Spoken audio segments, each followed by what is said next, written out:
সুপ্রিয় দর্শক, আসসালামু আলাইকুম। আপনাদের সবাইকে স্বাগত জানাচ্ছি টক উইথ সিরাজের এখনকার আলোচনায়। আপনাদের সঙ্গে আছি আমি সিরাজুল ইসলাম। দর্শক, গুরুত্বপূর্ণ 3টি টপিক নিয়ে আজকে কথা বলবো। একটা হচ্ছে ইসরায়েল নাকি ইরানের উপরে একতরফা হামলা চালানোর পরিকল্পনা করছে। এদিকে মার্কিন প্রেসিডেন্ট ডোনাল্ড ট্রাম্প তার একান্ত কর্মকর্তাদেরকে বলেছেন, ইরানের সাথে যদি হরমুজ প্রণালী নিয়ে চুক্তি হয়, অর্থাৎ ইরান যদি হরমুজ প্রণালী খুলে দেয়, তাহলে পরমাণু চুক্তি ছাড়াই তিনি যুদ্ধ বন্ধ করে ফিরে যাবেন। শুধু তাই না, তিনি একই সাথে বিজয় ঘোষণা করার পরিকল্পনা করছেন। এদিকে ইরানের পররাষ্ট্রমন্ত্রী আব্বাস আরাকচি বলেছেন, যতক্ষণ পর্যন্ত না আমেরিকা ইসলামাবাদ সমঝোতা স্মারক লঙ্ঘন বন্ধ করবে, ততক্ষণ পর্যন্ত তার সাথে কোনো আলোচনা নেই। এদিকে ইরানের প্রেসিডেন্ট মাসুদ পেজেশকিয়ান ইরানের সর্বোচ্চ নেতা আয়াতুল্লাহ মুজতবা খামেনির সাথে প্রথমবারের মতো দেখা করেছেন। সুপ্রিয় দর্শক, এই বিষয়গুলো নিয়েই এখনকার আলোচনায় বিস্তারিত কথা বলবো। আশা করি আলোচনাটি ভালো লাগবে এবং আপনারা শেষ পর্যন্ত সঙ্গে থাকবেন। আলোচনাটা যদি ভালো লাগে তাহলে লাইক, কমেন্ট, শেয়ার করবেন এবং চ্যানেলটি সাবস্ক্রাইব করে প্লিজ সাথেই থাকবেন। দর্শক, চলুন বিস্তারিত আলোচনা করি। প্রথম যে বিষয়টি আমি উল্লেখ করেছিলাম সেটি হচ্ছে ইসরায়েল নাকি ইরানের উপরে একতরফা হামলা চালানোর চিন্তা করছে। এই আলোচনায় ঢোকার আগে আমি আপনাদেরকে একটু বলে রাখি, সেপ্টেম্বরেই কিন্তু ইসরায়েলে নির্বাচন। সেই নির্বাচনে যদি নেতানিয়াহুকে ক্ষমতায় আসতে হয়, তাহলে একের পর এক যুদ্ধের ভেতরে থাকতে হবে এবং তাকে ইসরায়েলের লোকজনের কাছে দেখাতে হবে যে নেতানিয়াহু ছাড়া ইসরায়েলে আর কোনো লোক নেই, যে ব্যক্তি ইরান এবং হামাস, হিজবুল্লাহ সবার সাথে শেষ পর্যন্ত লড়াই করে যাচ্ছে। এই বিষয়টা ইসরায়েলের জনগণের সামনে তুলে ধরে ভোট ভিক্ষা করবেন এবং তিনি নির্বাচনী বৈতরণী পার হওয়ার চেষ্টা করবেন।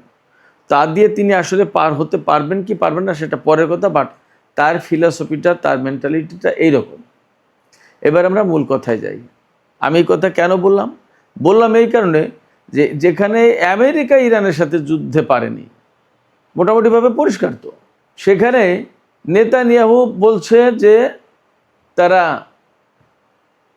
এককভাবে ইরানের উপর হামলা চালাবে, সেই পরিকল্পনা নাকি করছে। এটা কি সম্ভব? ইসরায়েলি গণমাধ্যম বলছে কথাটা। ইরান তো সবসময় বলে আমেরিকা যদি ইসরায়েলের পাশে না থাকে তাহলে এক সপ্তাহ তো টিকবে না ইসরায়েল ইরানের সামনে। এবং আমরা মধ্যপ্রাচ্যের যে যুদ্ধ গেল তাতে তো কম বেশি আমরা দেখতে পেয়েছি কি পরিস্থিতি। সেক্ষেত্রে এই আসন্ন নির্বাচনের আগে যদি নেতানিয়াহুর সরকার ইরানের সাথে নতুন করে যুদ্ধে জড়িয়ে পড়ে, তাহলে হয়তোবা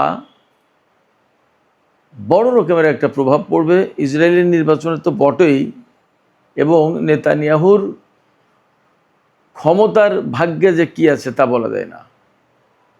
আমার কাছে ব্যক্তিগতভাবে মনে হচ্ছে যে এই ধরনের যুদ্ধে যদি জড়ায় তাহলে ভয়াবহ রকমের ক্ষয়ক্ষতির মুখে পড়বে ইসরায়েল, আমার কাছে মনে হচ্ছে। কারণ এতদিন যে যুদ্ধ করেছে আমেরিকা ইসরায়েল মিলে ইরানের বিরুদ্ধে, সেই সময় মধ্যপ্রাচ্যের বহু দেশে আমেরিকার ক্ষেপণাস্ত্র প্রতিরক্ষা ব্যবস্থা ছিল, অনেক দেশের ছিল।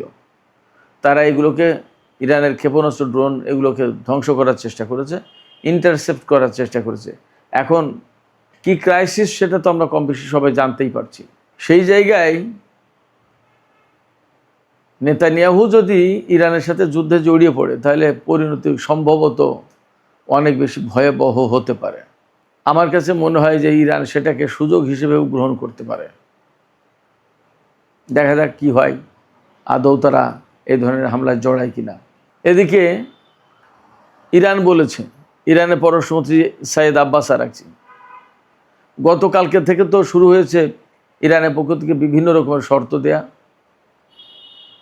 অনেকগুলো শর্ত আমেরিকাকে দেওয়া হয়েছে যে এই শর্তগুলো পূরণ না করা পর্যন্ত হরমুজ প্রণালী খোলা হবে না।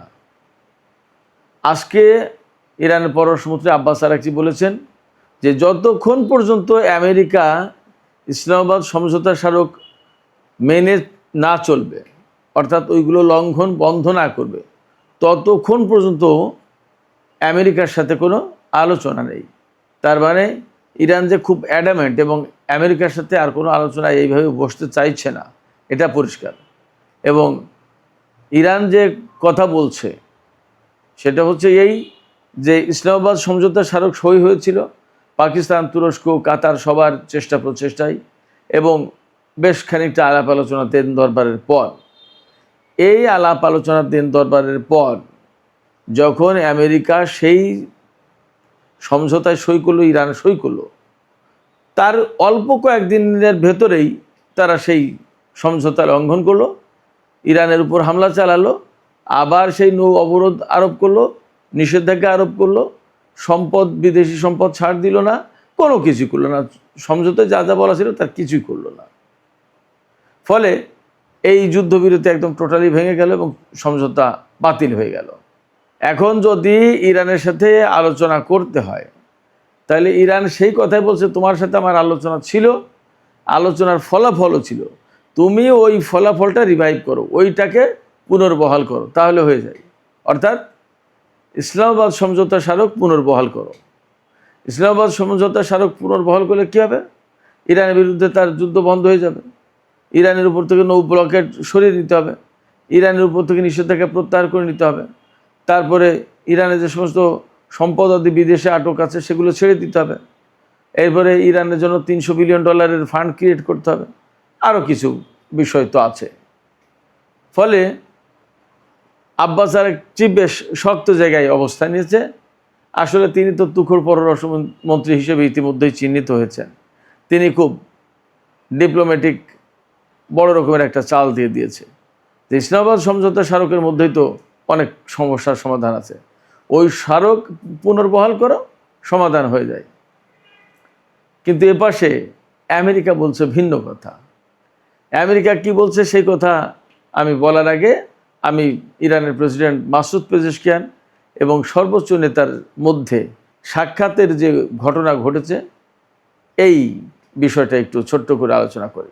আমরা সবাই জানি যে 40 দিনের যুদ্ধে ইরান এবং ইসরায়েলের হামলার একেবারে প্রথম দিনেই ইরানের সাবেক সর্বোচ্চ নেতা আয়াতুল্লাহ আলী খামেনি তিনি শহীদ হন এবং তার কিছুদিন পরে ইরানের সর্বোচ্চ নেতা হিসেবে আয়াতুল্লাহ আলী খামেনির বড় ছেলে সৈয়দ মুজতবা খামেনিকে নিয়োগ দেওয়া হয়েছে।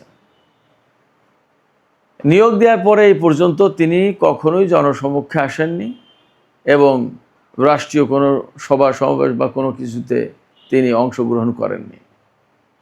আজকে প্রথমবারের মতো ইরানের প্রেসিডেন্ট ডক্টর মাসুদ পেজেশকিয়ানের সাথে সর্বোচ্চ নেতার সাক্ষাৎ হয়েছে। মাসুদ পেজেশকিয়ান গিয়েছিলেন সর্বোচ্চ নেতার সাথে সাক্ষাৎ করতে। সেই সাক্ষাতে ইরানের বিভিন্ন বিষয় নিয়ে আলাপ হয়েছে। সাক্ষাৎ কেন তিনি আজকে করতে গেলেন সেটা এই কারণে যে ইরানের প্রেসিডেন্ট হিসেবে নির্বাচিত হয়েছিলেন মাসুদ পেজেশকিয়ান 2024 সালের জুলাই মাসে এবং তিনি ক্ষমতায় বসেছিলেন জুলাই মাসেই। জুলাই মাস পার হলো, 2 বছর চলে গেল, তৃতীয় বছরে তার ক্ষমতার মেয়াদ শুরু হলো। সেই জায়গা থেকে অর্থাৎ তৃতীয় বছরে পা দিল, দ্বিতীয় বর্ষপূর্তি কমপ্লিট হয়ে গেল। এই উপলক্ষে তিনি সর্বোচ্চ নেতার সাথে আলাপ করেছেন, কথা বলেছেন। এবং এখানে একটা বিষয় তো আছেই যে একজন প্রেসিডেন্ট রাষ্ট্রের গুরুত্বপূর্ণ দায়িত্ব পালন করছেন, প্রধান নির্বাহী কর্মকর্তা হিসেবে তিনি দায়িত্ব পালন করছেন। দেশের সর্বোচ্চ নেতা রয়েছেন, ক্ষমতার মেয়াদের একটা বর্ষপূর্তি হলো, সর্বোচ্চ নেতার সাথে শুভেচ্ছা বিনিময়, নানা বিষয় আলাপ পরামর্শ ইত্যাদি ইত্যাদি তো থাকেই, সেইগুলোই হয়েছে। দেশের উন্নয়ন নিয়ে কথা বলেছেন, সংকট সমস্যা নিয়ে কথা বলেছেন, অর্থনৈতিক উন্নতি অগ্রগতি বিভিন্ন পরিকল্পনা এ সমস্ত নিয়ে কথা বলেছেন, মুদ্রার মান কিভাবে ধরে রাখা যায়, জনজীবনের সুখ শান্তি স্বাভাবিক অবস্থা কিভাবে ফিরে আনা যায়, এরপরে মূল্যস্ফীতি মুদ্রাস্ফীতি এগুলো কিভাবে কন্ট্রোল করা যায়, কমানো যায়, নানান বিষয়ে কথা বলেছেন। শুধু তাই নয়, বর্তমানে যে যুদ্ধ পরিস্থিতি নিয়েও সর্বোচ্চ নেতা প্রেসিডেন্টের সাথে আলাপ করেছেন। অনেক ব্যাপারে কথা হয়েছে। বেসিক্যালি এই বৈঠকটা খুবই গুরুত্বপূর্ণ একটা বৈঠক ছিল, কথা বলতেই হবে। আর সেই গুরুত্বপূর্ণ বৈঠক হওয়ার কারণে ইরানের গণমাধ্যমে এই বৈঠকটাকে যথেষ্ট গুরুত্ব দিয়ে ছাপানো হয়েছে, ফলো করে প্রচার করা হচ্ছে। এবং সবচেয়ে বড় কথা যে সর্বোচ্চ নেতা হিসেবে মোস্তফা খামেনিকে নিয়োগ দেওয়ার পর এই প্রথম ইরানের প্রেসিডেন্টের সাথে তার সাক্ষাৎ হলো, তার বৈঠক হলো, যার কারণে এটাকে একটা বিশেষ মুহূর্ত, বিশেষ দিন হিসেবে বিবেচনা করা হচ্ছে। তিনি হয়তো প্রেসিডেন্ট মাসুদ পেজেশকিয়ানকে যুদ্ধ, মিডল ইস্টের বর্তমান পরিস্থিতি, দেশের বর্তমান পরিস্থিতি সব কিছু নিয়ে প্রয়োজনীয় পরামর্শ, গাইডলাইন এ সমস্ত সবই দিয়েছেন। মাসুদ পেজেশকিয়ান পরে বলেছেন যে ইরানের আইআরজিসি, তারপরে বাসিজ এবং পুলিশ, এরা যে যুদ্ধ করেছে এরাই তো আমেরিকা এবং ইসরায়েলকে তাক লাগিয়ে দিয়েছে, বিস্মিত করে দিয়েছে যে যুদ্ধ তারা করেছে। অর্থাৎ তিনি বলতে চেয়েছেন আমেরিকা এবং ইসরায়েলের বিরুদ্ধে ইরান যে যুদ্ধ করেছে সেই যুদ্ধে শত্রুরা বিস্মিত হয়েছে, অবাক হয়ে গেছে। আসলেও তো তাই, যে দুইটা শক্তি, তাদের বিরুদ্ধে একা ইরান এবং তার হাতে কোনো বিমান শক্তি নেই বলে বলা হচ্ছিল, অনেক কিছুতেই দুর্বল। অনেকেই বলছিলেন যে এটা একটা অ্যাসিমেট্রিক যুদ্ধ, তার মানে অশুভ যুদ্ধ। সেই অশুভ যুদ্ধ কিভাবে সুষম করে দিল, অর্থাৎ ইরানের পক্ষে নিয়ে নিল সেই যুদ্ধ, আশ্চর্য ব্যাপার। যাই হোক, এইরকম অবস্থার ভেতরে মার্কিন প্রেসিডেন্ট ডোনাল্ড ট্রাম্প তিনি বলেছেন পরমাণু চুক্তির দরকার নেই, ইরান যদি হরমুজ প্রণালী খুলে দেয় তাহলেই আমেরিকা এই যুদ্ধ বাদ দিয়ে ফিরে যাবে। এবং মার্কিন প্রেসিডেন্ট ডোনাল্ড ট্রাম্প একতরফাভাবে ইরানের বিরুদ্ধে বিজয় ঘোষণার প্ল্যান করছেন। তিনি বলছেন তার খুব একান্ত সহকারী বা সহযোগী যারা কর্মকর্তা, তাদের সাথে তিনি, তাদের হয়তো কয়েকজনের সাথে তিনি কথাটা বলেছেন। তিনি বলেছেন যে আমরা ইরানের বিরুদ্ধে সামরিক দিক দিয়ে যে সমস্ত লক্ষ্য অর্জন করতে চেয়েছিলাম তার সব হয়ে গেছে, এখন আর সামরিক অভিযান না চালালেও চলবে, আমরা এখানে একটা বিজয় ঘোষণা করব, বিজয় ঘোষণা করে আমরা চলে যাব, এখানে আমাদের আর পরমাণু চুক্তির দরকার নেই। অর্থাৎ তারা সবচেয়ে বড় করে যে বিষয়টি দেখছিল যে পরমাণু চুক্তি, পরমাণু সংকট নিয়েই ইরানের সাথে তার এত বেশি টানাপোড়েন, এত যুদ্ধ বিগ্রহ, এত কিছু, সেই পরমাণু চুক্তি আর তার লাগবে না, এখন বাবা হরমুজ প্রণালী খুলে দাও। অনেকটা পরিস্থিতি এইরকম যে ছেড়ে দেওয়া কে দেওয়াছি অবস্থা। এটা হচ্ছে মার্কিন ওয়াল স্ট্রিট জার্নালের খবর। ডোনাল্ড ট্রাম্প একতরফা বিজয় ঘোষণা করবেন এবং পরমাণু চুক্তি ছাড়াই শুধু হরমুজ প্রণালী খুলে দিলেই তার আশা পূরণ হয়ে যায়, তিনি চলে যান, আর এই যুদ্ধ করবেন, এরকম একটা ব্যাপার। সব কিছু মিলে দেখা যাচ্ছে যে আমেরিকা আসলে বেশ একটা ক্রিটিক্যাল টাইমের ভেতরে আছে এবং মনে হচ্ছে তারা খুব শিগগিরই যুদ্ধ শেষ করে দিতে পারেন। আবার এমনও হতে পারে যে এইগুলো বলে বলে বলে বলে ইরানকে একটা বিভ্রান্ত করে, অর্থাৎ ইরানকে বোঝাতে সক্ষম হলো যে আমেরিকা যুদ্ধ করছে না, ইরানও তাদের যুদ্ধ প্রস্তুতি আপাতত ডাউন করলো। এর ভিতরে হঠাৎ করে আমেরিকা ইরানের উপর বড় রকমের হামলা চালিয়ে বসতে পারে। অতএব ইরানকে যথেষ্ট সতর্ক থাকতে হবে এই ব্যাপারে। তো সুপ্রিয় দর্শক, এখনকার আলোচনা আমি এখানে শেষ করতে চাইছি।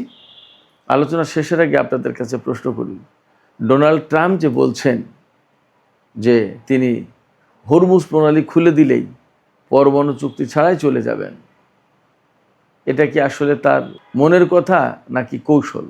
একই সাথে আপনাদেরকে আর একটা প্রশ্ন করি, ইসরায়েল যে একতরফাভাবে ইরানের বিরুদ্ধে হামলা চালাতে চায়, সেই সক্ষমতা আছে কিনা ইসরায়েলের? এবং হামলা যদি ইসরায়েল একতরফাভাবে এককভাবে ইরানের উপর চালায় তাহলে তার পরিণতি কী হতে পারে? সুপ্রিয় দর্শক, আপনাদের মতামত জানিয়ে কমেন্টে লিখুন, আর ভিডিও ভালো লাগলে লাইক, কমেন্ট, শেয়ার করবেন এবং চ্যানেলটি সাবস্ক্রাইব করে সাথেই থাকবেন। দর্শক, আপনাদের সবাইকে অনেক অনেক ধন্যবাদ জানিয়ে এখনকার আলোচনা এখানে শেষ করছি। আপনারা সবাই অনেক ভালো থাকুন। আল্লাহ হাফেজ।